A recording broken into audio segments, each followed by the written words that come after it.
Cet épisode, si simplement vous l'écoutez, sachez que vous pouvez le regarder intégralement sur YouTube. Faut bien mourir de quelque chose. Ça sert à rien de vivre si je peux pas boire, manger comme j'en ai envie. Ça, ce sont les mots de mon père. Et ils résonnent probablement en vous, j'imagine. Qui n'a jamais pensé, à comment se priver aujourd'hui pour un hypothétique bénéfice dans 30 ans? Ou encore, je préfère franchement avoir une vie courte et pleine qu'une existence qui est longue et fade.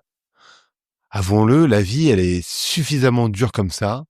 Alors, qui a envie de passer son samedi soir à boire du thé vert en grignotant des graines de chia pendant que les autres s'éclatent avec des pizzas et des cocktails?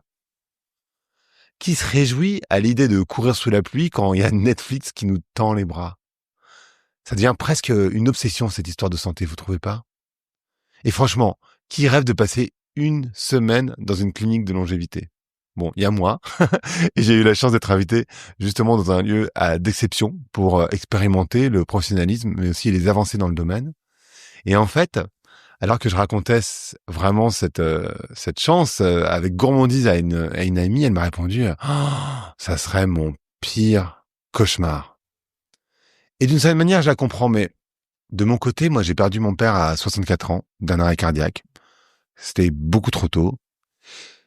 Et en fait, ça me fait me dire, c'est que on vit de plus en plus longtemps et on devrait sans doute se demander dans quel état on va traverser les décennies à venir.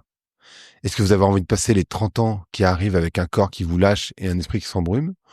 Ou est-ce que vous préférez être ce senior qui part encore en road trip à 85 ans? Alors bien sûr, on a tous en tête ce mythe que non mais ça va bien se passer, je peux avoir les deux. Malheureusement, il faut accepter qu'on se ment en se disant ça. Et dans le contexte où il y aura pas assez de jeunes pour accompagner, à cause de la chute démographique en particulier, je pense que ça vaut le coup de se poser ces questions. Alors moi, je suis pas médecin, je suis encore moins donneur de leçons. D'ailleurs, comme vous, sans doute, je déteste qu'on me dise quoi faire. Et en réalité, dans mon caractère, plus on insiste, plus je résiste, donc c'est pas une bonne solution. Mais malgré tout, j'ai découvert quelque chose de fascinant. Quand je comprends pourquoi, mais vraiment profondément, certaines habitudes sont bonnes pour moi, du coup, ça devient plus des contraintes, ça devient des alliés. Et je change mon rapport à mon corps. En fait, simplement, je le prends en considération comme une sorte de euh, organisme et pas comme une machine en l'occurrence, qu'on pourrait réparer. Donc, je le prends comme un organisme dont je dois prendre soin parce que simplement, ce corps, c'est moi. Je ne suis pas simplement ma tête. Et donc, cet épisode n'est pas un sermon sur ce que vous devriez faire. C'est une invitation à découvrir des possibilités que vous ignorez peut-être.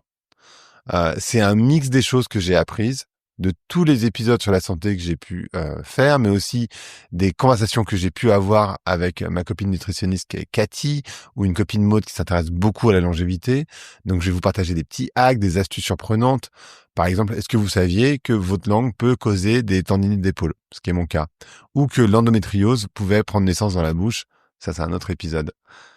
Et je vais vous donner peut-être des perspectives qui pourraient transformer votre vision du vieillissement. En tout cas, je vais essayer.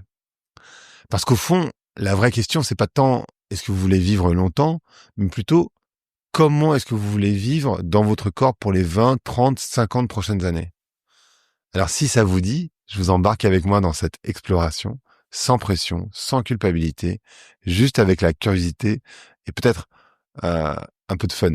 Je vais essayer. Euh, Avant de plonger dans le vif du sujet, il faut aussi parler de l'éléphant dans la pièce. La longévité, c'est un sujet à haute intensité sociale parce qu'il faut du temps, de l'argent, des connaissances pour s'y intéresser. En fait, c'est totalement injuste parce que ceux qui ont les moyens ont généralement aussi les métiers les moins pénibles physiquement. Et j'ai complètement conscience qu'aujourd'hui, en tout cas, je suis ultra privilégié pour pouvoir me poser ces questions. Voilà, donc j'en suis conscient.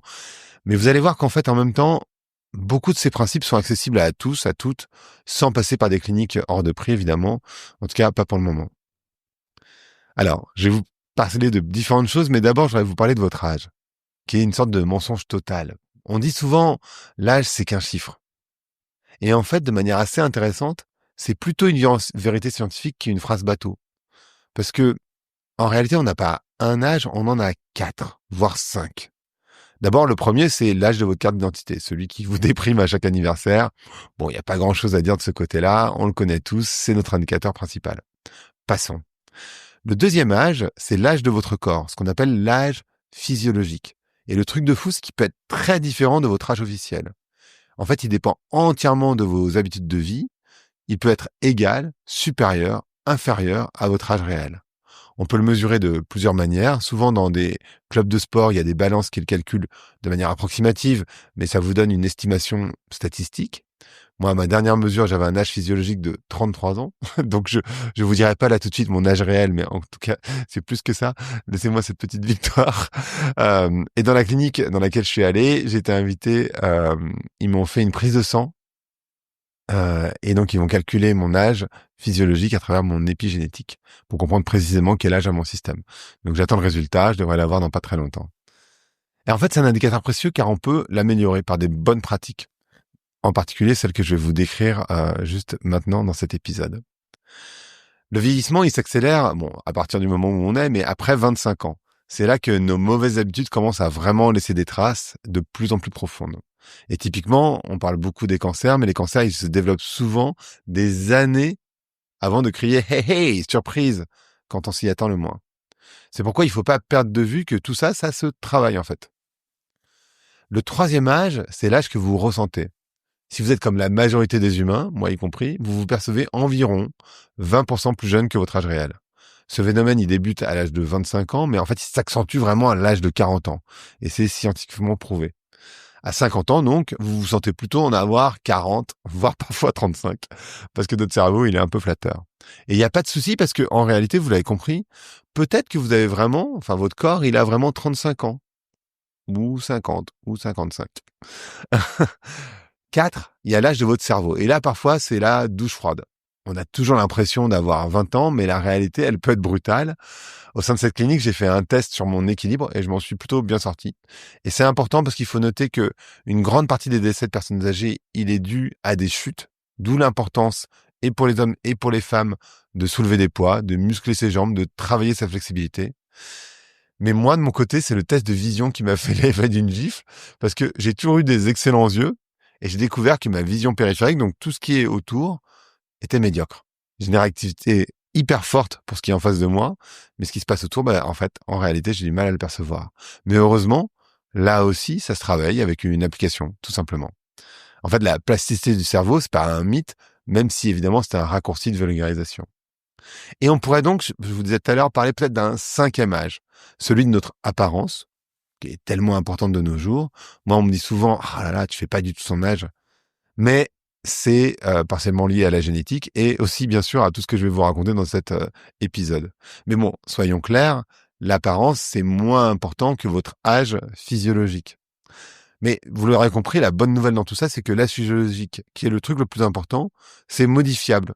Et en fait, c'est tellement modifiable que les médecins travaillent déjà à faire de la mort une maladie. Mais bon, on va pas juste s'attendre à ce que la science nous sauve. Aujourd'hui, nous sommes capables de comprendre pourquoi on vieillit. Et demain, donc, grâce à l'épigénétique, quand je dis demain, c'est dans 10-15 ans, c'est pas demain, on pourra cibler les cellules sénescentes, c'est-à-dire vieillissantes, pour les remplacer. Et aujourd'hui, on peut déjà, alors éthique mise à part, alors éthique avec un écrit en majuscule, on peut s'intégrer du sang jeune. Alors les questions c'est de qui vient ce sang jeune, sous quelles conditions, qui sont des questions qui sont très largement sous-traitées, mais on effectue déjà, quand on s'intègre du sang jeune, des effets de rajeunissement. Alors moi perso, le processus me dégoûte, mais voilà. Je reviendrai un peu plus tard sur la recherche, mais en réalité c'est déjà des choses, il y a plein de choses sur lesquelles on a déjà la main à notre niveau pour limiter les inflammations dans notre corps. Bon, on le sait, limiter le sucre, le gluten, pratiquer par exemple une légère restriction calorique, s'arrêter par exemple à 70% de satiété comme dans les zones bleues où vivent les centenaires. Et d'ailleurs, j'ai réalisé que dans cette clinique où moi je mange sainement, mais en fait je mange des portions qui sont trop importantes, alors que je passe la principale partie de mes journées assis. Donc je sais ce qu'il me reste à faire, mais j'avoue que c'est pas ma zone d'excellence. Donc voilà. Alors, sur la longévité, on observe un double mouvement. Il y a évidemment une approche très high-tech à base, par exemple, d'intelligence artificielle. Et j'ai moi-même investi dans une startup d'une amie qui permet de déceler des cancers du sein via l'intelligence artificielle 2 ans, avant une biopsie. Et puis, il y a une approche qui est beaucoup plus simple, naturelle, de manger peu d'aliments transformés, de maintenir une activité physique quotidienne comme par exemple jardiner, de préserver une vie sociale, parce que c'est essentiel à la longévité, et de respecter son sommeil. Bien sûr, pour limiter aussi son stress, parce que le stress, c'est le premier facteur de vieillissement cellulaire. Donc, à force d'accumulation de connaissances et d'expériences, je crois qu'en fait, la deuxième partie, donc très naturelle, représente 80% du travail. Même si c'est de plus en plus dur de bien manger, les analyses permettent surtout de regarder ces angles morts, je pense. Alors, premier point que je voudrais aborder, ou le deuxième après l'âge, c'est l'alimentation. Donc non, je ne vais pas vous parler de régime, parce que ces trucs vous font perdre 3 kilos d'eau, vous rendre misérable, puis vous font reprendre encore 5 kilos, mais alors là, de vraie graisse, donc non merci. On sait tous que les régimes, ça mène généralement à l'effet qu'on appelle yo-yo. Ça permet de perdre du poids rapidement, donc majoritairement de l'eau. Et puis, une fois qu'on a atteint le résultat, on relâche la tension et on reprend plus que ce qu'on avait perdu initialement. Donc ça n'a aucun intérêt. Et puis, il est certainement pas ici question de faire l'apologie des corps maigres, parce que c'est une tendance qui est en train de revenir de manière importante et c'est beaucoup trop dangereux pour le prendre à la légère. Donc, chacun son corps, sa morphologie, mais ça m'empêche pas d'intégrer quelques principes simples. Alors d'abord, il y a un truc qu'il faut que vous ayez bien conscience, c'est que 80% des produits en supermarché sont ultra transformés. C'est pas de la nourriture, en gros, c'est de la chimie comestible. Et en fait, à calories égales, votre corps réagit très différemment d'un gâteau industriel à un gâteau fait à la maison. Donc, il faut toujours privilégier les aliments les moins transformés possibles. Donc, le miel plutôt que le sucre, ou encore mieux, par exemple, les dattes. Quitte à reproduire tout ça à la maison. Encore une fois, vous pouvez cuisiner. Et moi, par exemple, il y a des choses que je ne cuisine pas, typiquement la pâte à tarte. J'ai pas passé le cap, mais ça va venir. Le deuxième truc qui m'a choqué, c'est les sushis. Parce que moi, quand je mangeais des sushis, je pensais manger de manière saine. Et en fait, grosse désillusion, parce que le riz blanc, c'est un indice glycémique qui est stratosphérique et ça a zéro nutriment. Et en plus, ils ajoutent du sucre dans le riz quand ils font des sushis. J'étais dévasté en l'apprenant. Donc, adieu le fantasme du repas santé. Il vaut mieux privilégier les riz noirs ou sauvages, ou même le quinoa, le sarrasin, le boulgour, c'est beaucoup mieux. Il y a le sucre aussi qui est un problème. On en trouve partout dans les produits supermarchés, les sushis donc, mais aussi au restaurant parce qu'on ne sait pas exactement comment ils préparent. Et le sucre, faut vraiment éviter après 16 heures. Il y a le sucre aussi caché sur les boissons, en particulier les jus sans fibres, ou encore pire les sodas. Et pour moi qui ai une dent sucrée, alors je bois pas de jus, mais c'est vrai qu'il y a plein de progrès que je peux faire. Alors on peut toujours manger des fruits, sans trop d'excès bien sûr. Le quatrième point, c'est l'alcool. Il n'y a aucune dose d'alcool qui est bénéfique pour la santé, parce que le foie traite l'alcool comme un poison. Et donc, il met tout en pause pour s'en débarrasser. Et donc, le résultat, c'est que si vous mangez en même temps, ben, vous allez stocker de la graisse. Euh, et moi, en l'occurrence, je continue de boire de manière occasionnelle, plutôt du vin rouge parce que c'est moins sucré, idéalement naturel et sans sulfite. Mais en fait, idéalement, il faudrait manger genre 2 heures avant de boire de l'alcool. Bon, qui fait ça? Personne, pas moi en tout cas. Mais j'avoue qu'aussi dans mes cercles, l'alcool, c'est plus vraiment cool. Et aujourd'hui, moi, de mon côté, en tout cas, je fais mon propre kombucha à la maison. Je trouve ça génial, c'est hyper drôle. Et d'ailleurs, dans la clinique, j'ai rencontré un chef qui est passionné de fermentation et qui m'a donné une recette de kombucha au concombre qui est incroyable et que je vais essayer cette semaine. Je vous dirai si c'est bien. Le cinquième point, c'est la faim émotionnelle versus la vraie faim. Je sais pas pour vous, moi, parfois, comme ça, j'ai faim et je sais pas pourquoi. Et si vous avez envie d'un truc précis, un gâteau, un chocolat, je sais pas, ça veut dire que c'est pas votre estomac, c'est votre tête. Si n'importe quoi peut faire l'affaire, alors c'est votre estomac. Les protéines, évidemment, c'est non négociable. Moi, je mange de la viande, surtout de la viande blanche, mais de la viande malgré tout. Mais idéalement, le soir, faudrait privilégier des protéines végétales, des lentilles, du soja, peu importe. Et j'avoue que je suis pas non plus là très bon dans le domaine. Le septième point, c'est si vous savez pas comment construire une assiette de manière saine ou que vous vous posez des questions sur la quantité de nourriture, vous pouvez chercher sur Google l'assiette de Harvard et vous aurez tout ce dont vous avez besoin. C'est hyper simple, c'est basique, mais ça fonctionne. Le huitième point, c'est les méthodes de cuisson. Alors, idéalement, il faudrait cuire à la vapeur, mais bon, qui fait de la viande à la vapeur? En tout cas, moi, ça ne m'intéresse pas.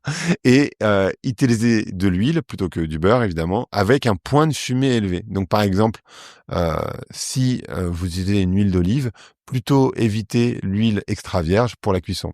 En fait, la règle, c'est basique. Si l'huile fume, bah, c'est pas bon.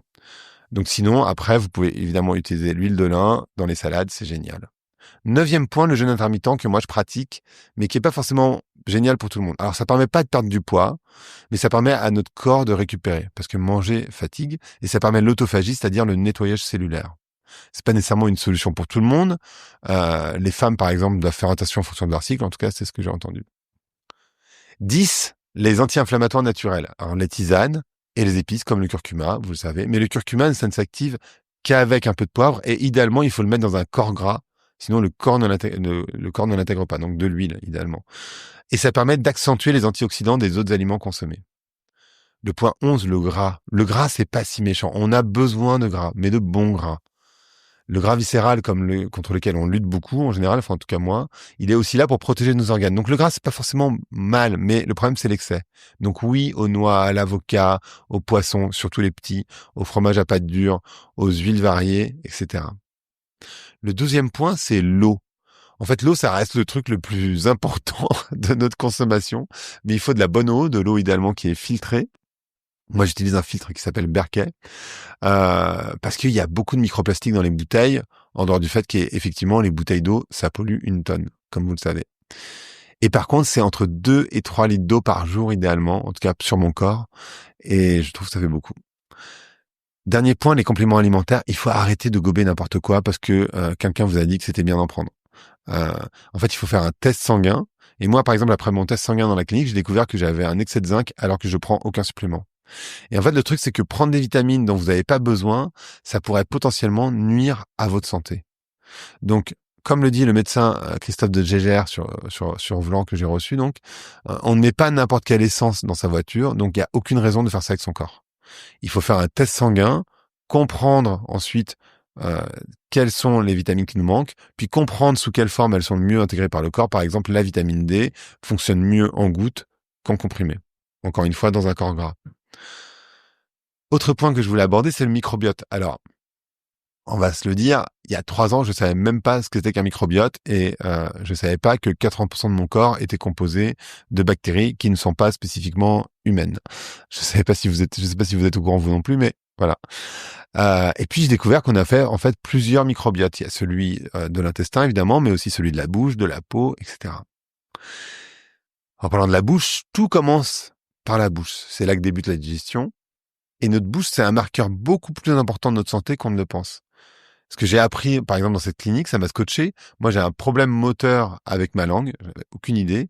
Ça me cause des tensions dorsales et des nœuds musculaires assez forts. Et je pense que mes tendinites d'épaule sont profondément liées au mouvement de ma langue. Et cette semaine, je vais voir un ostéopathe qui va pouvoir rééduquer ma langue. Je savais même pas que ça existait. Mais plus que ça, la bouche, ça a un impact sur notre immunité globale. Il y a des problèmes bucco-dentaires qui peuvent générer des maladies incroyables. Typiquement, ça peut contribuer à l'endométriose. Donc, évitez par contre les bains de bouche, parce que ça massacre toutes les bactéries, les bonnes et les mauvaises. Idéalement, utilisez une lampe à lumière bleue, 5 minutes par jour, et ça fait le ménage de manière sélective. Moi, j'ai acheté le truc, donc en fait, c'est un blanchisseur de dents que vous pouvez trouver un peu n'importe où. Ça sert pas nécessairement que à blanchir les dents, ça projette une lumière bleue, et ça permet de nettoyer sa bouche. Mais le problème, c'est que moi, je ne m'en sers pas assez. Je l'ai acheté, mais je le mets pas de manière régulière, en tout cas pas tous les jours. Mais j'espère bien, en faisant cette vidéo, et puis en faisant cet épisode, que je vais changer ça. Aussi, j'attends une analyse de mon microbiote que j'ai fait dans cette clinique. Je suis super curieux de savoir ce que je vais y trouver. J'ai fait un programme détox, mais la réalité, c'est que, en fait, je le sais, de famille, j'ai trop de cholestérol, j'ai aussi trop de graisses viscérales, donc qui sont des graisses qu'on ne voit pas, mais qui sont importantes. En parlant de graisse, on va parler de sel. Est-ce que vous savez que ça vient littéralement de ça va comment à la selle? En fait, nos ancêtres savaient que nos excréments racontent notre santé par leur couleur, leur odeur, leur consistance. Et par exemple, je vais pas m'attarder, mais si vous avez des traces persistantes dans les toilettes, c'est probablement parce que vous avez mangé trop gras. Donc c'est des choses comme ça et c'est important de le savoir et c'est important de faire attention. Pour en savoir plus, il y a un épisode avec le docteur Donatini que j'ai fait sur le sujet, donc vous pouvez le retrouver. Si t'as pas 1 heure par jour pour ton corps, c'est que tu n'as rien compris à ton corps. Cette phrase, c'est un ami qui me l'a dite il y a 4 ans et ça m'a frappé parce que ça m'a semblé tellement logique, tellement évident que depuis, j'essaye de faire 1 heure d'activité quotidienne, voire même un peu plus idéalement parce que je fais du sport et je marche. Alors, quelques vérités sur le sport. Alors, je débute d'abord avec la raison pour laquelle beaucoup de personnes se mettent au sport. Non, le sport ne représente que 20% dans la perte de gras. Donc, en fait, ça ne permet pas vraiment de perdre du gras. Euh, le gras ou la perte de poids, le poids c'est encore c'est un autre sujet, mais c'est plutôt un effet secondaire du sport. Mais les bienfaits du sport, ils sont beaucoup plus intéressants que de perdre du gras. C'est les endorphines antidépressives, c'est les connexions neuronales qui sont améliorées, c'est la circulation sanguine qui est améliorée, le maintien musculaire, un meilleur sommeil, une élimination des déchets, moins d'inflammation, de la souplesse, de l'équilibre. Donc voilà. Et d'ailleurs, en parlant de gras, faut que vous sachiez que la transpiration n'évacue pas votre graisse. On va se le dire une fois pour toutes, c'est que de l'eau. Donc il faut arrêter de courir sous le soleil en été ou avec un kawaii parce que vous allez vous tuer en fait. Le gras, on l'expire sous forme de CO2. Donc en fait, d'une certaine manière, il sort de notre bouche. Voilà. Donc voilà. Et il peut aussi évidemment être consommé par nos muscles comme une énergie au bout d'un moment, en fonction de l'exercice, en particulier si vous faites du fractionné. Alors la clé dans le sport, c'est quand même de varier les plaisirs. Si vous faites qu'un seul type d'exercice, vous ne sollicitez pas tous les groupes musculaires, vous ne travaillez pas à la fois l'endurance et la force, et votre cerveau, il manque de stimulation par la nouveauté. Et de plus, notre corps, il s'habitue à tout, même à l'effort. Donc, il faut pas juste faire du yoga, juste faire du pilates, juste faire de la muscu, et pas juste faire du dynamo, hein, Jessica? Moi, je nage, je marche, je cours, je fais du renforcement musculaire, j'ai un bureau debout, j'essaie de travailler ma souplesse, mais je devrais le faire plus. Mais notre corps, il est clairement pas fait pour rester assis devant un écran toute la journée, à répéter les mêmes mouvements jusqu'à ce qu'on se blesse, pardon. Et truc super étrange, dans cette clinique de longévité qui est dédiée à la santé, moi j'étais le seul à utiliser quotidiennement la salle de sport et la piscine. On m'a même dit que j'étais l'un des premiers depuis janvier. Et je trouvais ça franchement choquant, parce que dans une clinique qui est dédiée au sujet de la longévité, je trouve ça fou que les gens ne fassent pas de sport. Parce qu'en vrai, ce sont les petits gestes qui comptent quasi plus que tout le reste. Prendre les escaliers plutôt que l'ascenseur, marcher plutôt que de prendre une voiture pour 3 kilomètres. 3 kilomètres, c'est la distance moyenne parcourue en voiture en ville, hein. Ou utiliser un bureau debout si vous travaillez à la maison. L'idée, c'est pas de tout changer d'un coup, parce que les bonnes résolutions sont généralement vouées à l'échec, parce qu'elles sont trop ambitieuses, mais juste de changer des petits trucs. Et d'ailleurs, en parlant de mouvement, plus que de sport, dans les zones bleues, les personnes qui ont une activité légère, les zones bleues, les personnes âgées, elles ont une activité légère quotidienne. Il n'y a pas besoin de devenir un athlète olympique, ça peut être juste de faire un peu de jardinage. Un truc que j'ai aussi appris dans cette clinique, c'est le hack de la respiration. Alors j'étais au courant, mais j'avais pas bien compris. En fait, notre système nerveux sympathique, qui est pas si sympa que ça, en fait, il gère les fonctions automatiques comme la respiration, le rythme cardiaque, la digestion. En fait, il nous prépare à fuir ou à combattre le danger. C'est le fameux fight or flight. Et il est indispensable en cas de danger réel. Le problème, c'est que notre monde hyper connecté, du coup, l'active en permanence, alors qu'en fait, il n'y a pas de véritable danger. Et en fait, ça épuise notre organisme avec des conséquences qui sont délétères. La solution, c'est qu'il faut activer notre système nerveux parasympathique, qui lui est responsable du repos, de la récupération. Et la respiration, c'est notre meilleur outil parce qu'elle calme notre rythme cardiaque, elle apaise le mental, elle améliore la digestion, la concentration et le sommeil. Ça permet aussi de masser ces organes. Et moi, j'ai rencontré Phil, qui est l'entraîneur des champions du monde d'apnée, qui m'a posé cette question, qui se tue aussi. Pourquoi commencer sa journée stressée avec son téléphone dans la main alors que 5 minutes de respiration, ça peut transformer ta journée entière?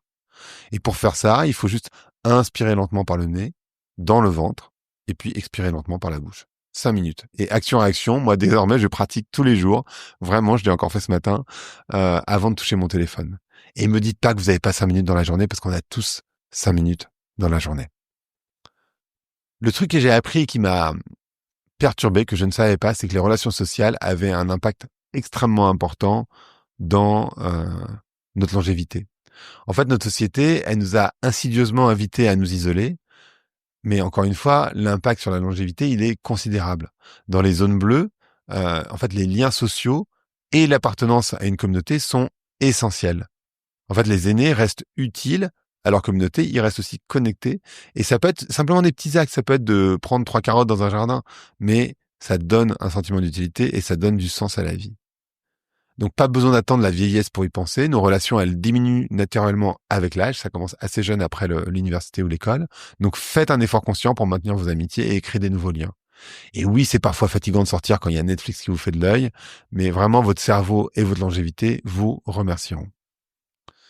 Alors bien sûr, on fait pas tout en même temps, il faut faire un pas à la fois. Je l'ai dit un tout petit peu tout à l'heure, mais c'est extrêmement important de comprendre que la vie c'est un marathon, c'est pas un sprint de janvier à février, parce qu'en fait on sait tous que quand on s'abonne par exemple à une salle de sport en janvier, en gros on abandonne. Donc parce que quand on essaye de tout changer, en fait ça mène droit à l'échec en général. On tient pas sur la durée. Et en réalité le faire 1 ou 3 mois c'est inutile. Donc soyez pas trop ambitieux, prenez 1, 2 habitudes, intégrer-les progressivement. Et moi, en tout cas, c'est comme ça que je fonctionne. Et pour certains, évidemment, et moi y compris, parfois la radicalité est plus simple. Typiquement sur l'alcool, c'est parfois plus simple de dire 0 alcool plutôt que juste un verre. Moi, en tout cas, c'est la décision que j'ai prise à un moment donné, en tout cas pendant 2 ans, parce que sinon on peut vite en boire beaucoup plus. Donc voilà. Après ça dépend de chacun, évidemment. Euh, alors tout ce que je vous ai raconté, bien sûr, on le sait. Le problème, c'est qu'on a du mal à l'intégrer. Mais la beauté du truc, c'est que c'est jamais trop tard pour commencer. Le corps, il est assez plastique pour intégrer des modifications, donc le plus tôt, le mieux. Je vous ai dit en introduction que j'allais vous parler de science-fiction, pas de science-fiction, mais de la médecine. Euh, et en fait, ma récente expérience dans cette clinique m'a révélé des choses qui sont fascinantes. D'abord que j'avais un excès de certains métaux lourds. Euh, que on pouvait avoir des marqueurs épigénétiques, donc on peut connaître les maladies qu'on peut potentiellement développer. Et en fait, ces données personnalisées, elles exposent les angles morts de nos habitudes et peuvent prévenir des maladies futures. Dans l'absolu, ces informations, elles sont super importantes car elles permettent de montrer ce qu'on refuse d'admettre dans nos habitudes de vie et de prévenir des maladies qui sont potentielles. Alors, nous ne sommes pas égaux, nos organismes y fonctionnent tous de manière très différente. Typiquement, je sais que mon cholestérol, en l'occurrence, il est familial, malheureusement, donc je peux pas y faire grand-chose. Mais néanmoins, comme dit précédemment, les principes fondamentaux que j'ai partagés représentent quand même 80% du travail. Et typiquement, mon cholestérol, peut-être qu'il a pas d'impact parce que je fais beaucoup de sport. Je ne sais pas. Je vais faire une échographie de ma carotide, en l'occurrence. Et ces conseils, ils sont gratuits et ils sont accessibles. Ça demande juste un peu de temps et de connaissances.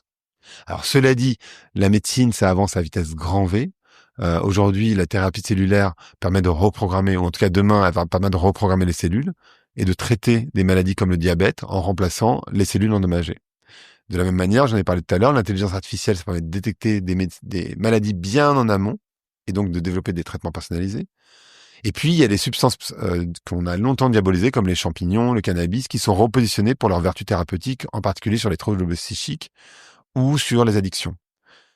Et puis, on arrive de plus en plus à cibler les cellules sénescentes, et donc on va pouvoir rajeunir certaines cellules à l'état embryonnaire. J'ai fait un épisode entier là-dessus, si ça vous intéresse.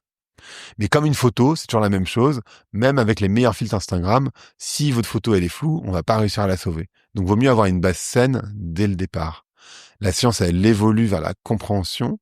On va pouvoir interagir directement et agir sur notre vieillissement. Mais le but quand même, c'est de prévenir, retarder la multitude des maladies chroniques. Et en fait, on est 50% des Français à avoir une maladie chronique. Et ça permet vraiment de prolonger la qualité de vie, en tout cas la durée de vie en bonne santé. Parce que tout ça, à la fin de la journée, c'est quand même le sujet. Encore une fois, c'est pas de vieillir, c'est de bien vieillir, d'être en bonne santé. Moi, j'ai pas envie d'avoir 85 ans dans un lit, ça m'intéresse pas, personnellement. J'ai envie de pouvoir être actif. Euh, Bien sûr, on parle beaucoup des cliniques 100% IA. Moi, ça, j'y crois pas trop. J'ai fait aussi un épisode sur le sujet, je vais pas m'attarder, mais voilà.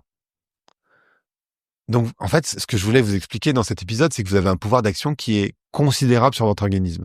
Et en fait, il faut considérer sa santé comme un capital à développer et toujours le faire avec l'aide de professionnels qui sont qualifiés. Ça nécessite un diagnostic, un plan personnalisé, pas des conjectures ou de l'automédication. Il y a plein de choses que vous pouvez faire que je vous ai dites qui sont assez simples que vous pouvez bien sûr mettre en place. Mais encore une fois, la longévité, ça n'a de sens qu'avec la qualité de vie. En tout cas, moi, en ce qui me concerne. On va pouvoir sans doute vivre jusqu'à 150 ans demain. C'est pas de la science-fiction, mais la vraie question, finalement, à la fin de la journée, c'est comment vous voulez vivre ces années supplémentaires. La médecine, ça nous offre des possibilités fascinantes, mais les choix quotidiens que vous faites, maintenant, ça détermine si vos dernières décennies, elles seront actives et joyeuses, et moi, c'est ce que j'essaie de faire, ou marquées par la maladie et la dépendance. Donc, je suis pas parfait, je mange trop, de manière évidente. Je bois souvent un verre de trop. Je zappe parfois le sport. Je commence parfois ma journée avec mon téléphone dans la main plutôt que par la respiration. Mais la bonne nouvelle, c'est que chaque jour, c'est une nouvelle occasion d'être un peu plus conscient de mes choix. Et pareil pour vous. Alors peut-être que vous n'allez pas tout changer, ne changez pas tout surtout, mais choisissez délibérément certains plaisirs au détriment peut-être d'années potentielles. Moi, par exemple, j'ai du mal à couper le chocolat. Et ben voilà. Et c'est respectable et c'est OK en fait. L'important, c'est que ce soit un choix éclairé et pas juste un accident ou de l'ignorance. Donc, faites un truc, une seule habitude que vous changez. Le truc le plus accessible, peut-être les 5 minutes de respiration le matin, peut-être de remplacer du riz blanc par du quinoa, peut-être de marcher plutôt que de prendre votre voiture, ce que vous voulez. Prenez une chose et observez comment votre corps vous dit merci. Et rappelez-vous que le meilleur moment pour planter un arbre, c'était il y a 20 ans, évidemment. Mais le deuxième meilleur moment, c'est maintenant, tout simplement. Merci d'avoir écouté Vlan. Si vous avez aimé l'émission, vous pouvez le dire avec des étoiles, 5 de préférence sur iTunes, et le partager avec vos amis ou vos collègues. Je suis Grégory Pouy, vous pouvez me retrouver sur Twitter et LinkedIn sous le pseudo Greg from Paris. N'hésitez pas à me remonter vos remarques, vos questions, mais aussi les invités que vous aimeriez entendre.